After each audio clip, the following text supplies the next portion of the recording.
यहाँ आए हुए सभी भक्तों के चरणों में सादर अभिनंदन मैं करता हूँ।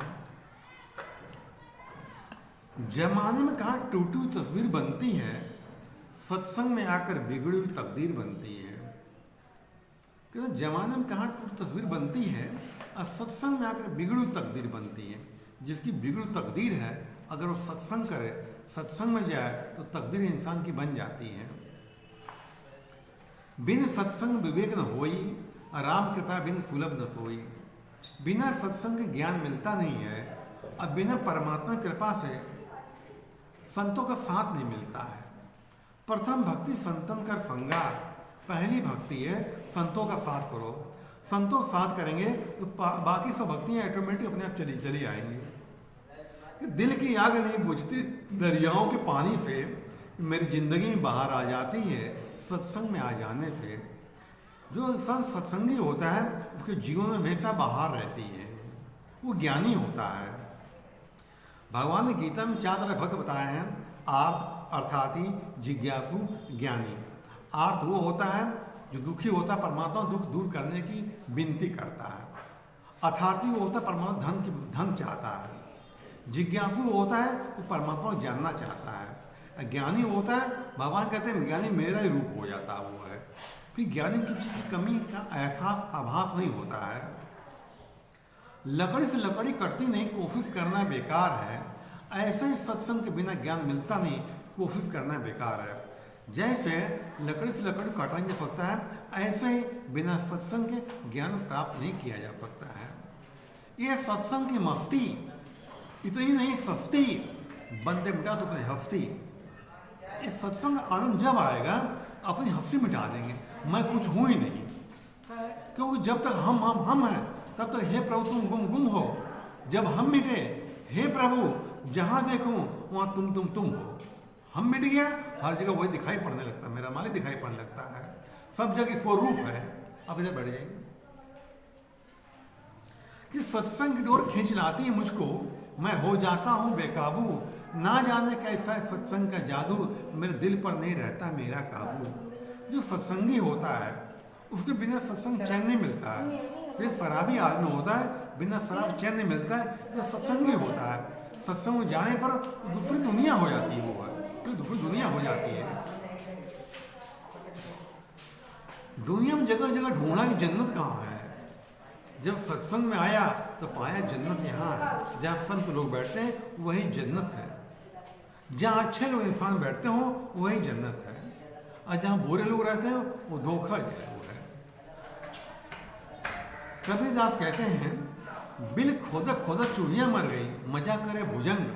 पोथी पढ़ पढ़ जग हुआ, मजा करे सत्संग। बिल खोदक खोदक चूहिया मर गए हैं कि एक चूहा होता है, बिल खोदता है और सांप जो जाता है वो खा लेता है, फिर बैठ जाता हुआ है। बिल चूहिया मर गई, मजा करे भुजंग। पोथी पढ़ पढ़ जग हुआ, मजा करे सत्संग। जो आनंद सत्संग होता वो आनंद कहीं नहीं मिलता है। जब मेघनाथ ने राम लक्ष्मण को नाग फांस से बांध दिया था तो गरुड़ महाराज उनको मुक्त किया, और मुक्त किया, उनको संशय हो गया, संदेह हो गया, एक ऐसा ब्रह्म है इसको मैंने मुक्त किया है। संदेह होकर जा रहे थे वो, रास्ते में भगवान शंकर मिलते हैं तो उनसे व्यथा करते हैं गरुड़ भगवान, पूछते हैं कि कैसा ब्रह्म है मैंने मुक्त किया। तो भगवान शंकर उससे क्या कह रहे हैं गरुड़ से, मिलहो गरुड़ मार्ग में मोही, कई भांत समझाऊं तो ही। तब हो सब संशय भंगा, जब बहुकाल करियो सत्संगा। तुम्हारे सारे संशय दिन दूर हो जाएंगे जिस दिन तुम लंबे समय तक सत्संग करोगे। सत्संग से इंसान को ज्ञान प्राप्त हो जाता है। दुनिया वालों क्या मालूम सत्संग में अगर क्या क्या मिलता है। सत्संग में आकर संतों के मुंह से अनमोल खजाना निकलता है जिसका कोई मोल ही नहीं है। ये गूंगे गुड़ है, जो खाता है वही स्वाद जान सकता ही है। जैसे आम के स्वाद को गूंगा जैसे बयां कर न सके, वैसे ही सत्संग के आनंद को स्वयं संत बयान कर सके। जैसे गूंगा आदमी आम खाए, अब पूछो क्या स्वाद है, वो बता नहीं पाएगा। इसी तरह सत्संग के आनंद को भी संत भी नहीं बयां कर सकते हैं। सूरज की गर्मी से जैसे जलते तन को मिल जाए तरवर की छाया, ऐसा ही महसूस किया मैंने जब मैं सत्संग में आया। भीषण गर्मी पड़ रही हो, आदमी पसीने से तरबतर हो, लेकिन पेड़ की छाया मिल जाती है तो बड़ी राहत मिलती है। इसी तरह इंसान के जीवन में सत्संग करता है, उनके जीवन में शांति छा जाती है। इसलिए सत्संग बहुत जरूरी है। जैसे जलते हुए दीपक से दूर अंधेरा हो जाता है, वैसे ही सत्संग में आकर बंदा अपनी रूह चमकाता है। बहुत अंधकार कहीं पर हो, दीपक जला दो, वहाँ रोशनी हो जाती है। वर्षों से अंधेरा रहा हो, लेकिन दीपक जलाते ही प्रकाश रहता है। इसी तरह सत्संग में आते ही इंसान जीवन में प्रकाश आ जाता है। भगवान राम सबरीश कहते हैं, प्रथम भक्ति संतन कर संगा। पहली भक्ति है, किसी संत के साथ कर लिया आपने तो वाकई में तर जाएंगे आप।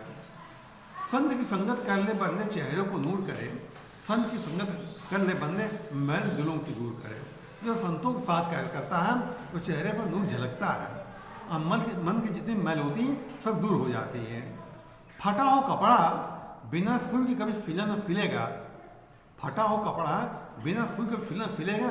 ऐसे ही जो ज्ञान होता है बिना सत्संग के, बिना संत के मिला है न मिलेगा।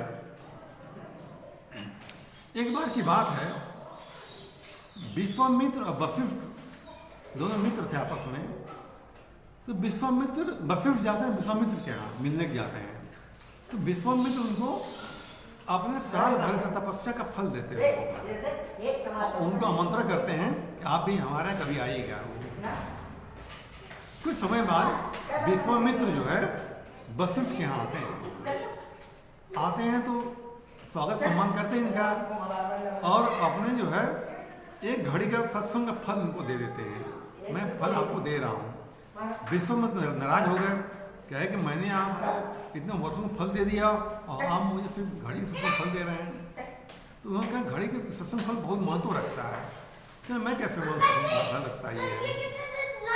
तो इसी मारे वो जाते हैं ब्रह्मा, दोनों जाते हैं ब्रह्मा जी में जाते हैं। ब्रह्मा जी के पास कहते हैं बताइए हमने इनको इतना वर्षों फल दिया है, लेकिन घड़ी का फल दे दिया आपको ये। ब्रह्मा जी कहते हैं आप हमसे समान हमसे नहीं हो पाएगा, आप जहाँ भगवान विष्णु पास हो। भगवान विष्णु पर दोनों लोग आते हैं, भगवान विष्णु सामने प्रस्ताव रखते हैं। भगवान विष्णु कहते हैं आप लोग समस्या बहुत बड़ी नहीं है कि हमारे नागराज दे देंगे, हमें किसी काम से जाना, मैं जा रहा हूँ। वो चले जाते हैं। तो विश्वामित्र वशिष्ठ जो है नागराज से पूछते हैं बताइए किसका फल अधिक महत्व रखता है।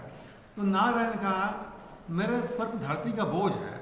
विश्वामित्र से कहा अपनी तपस्या के बल से और धरती रोक दीजिए तो मैं आपको बताता हूँ। मैं उन्होंने कहा ठीक है।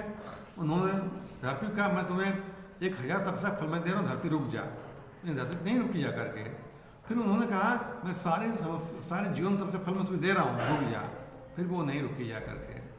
तो कहा कि विश्वामित्र वशिष्ठ आप जो बताइए। इन्होंने कहा ये धरती माता मैं तुझे एक घड़ी सत्संग फल में दे रहा हूँ, ठहर जा। धरती में ठहर जाती है। तो विश्वामित्र कहते फैसला करिए। कहते नागराज का फैसला तो हो गया, आपने पूरे जीवन तपस्या फल लगा दिया, धरती नहीं ठहर पाई। उन्होंने एक घड़ी सत्संग फल दिया, धरती ठहर गई। इसलिए सत्संग का जीवन बहुत महत्व है। बातों से विराम देता हूँ। चलिए योगा करते हैं हम लोग हैं।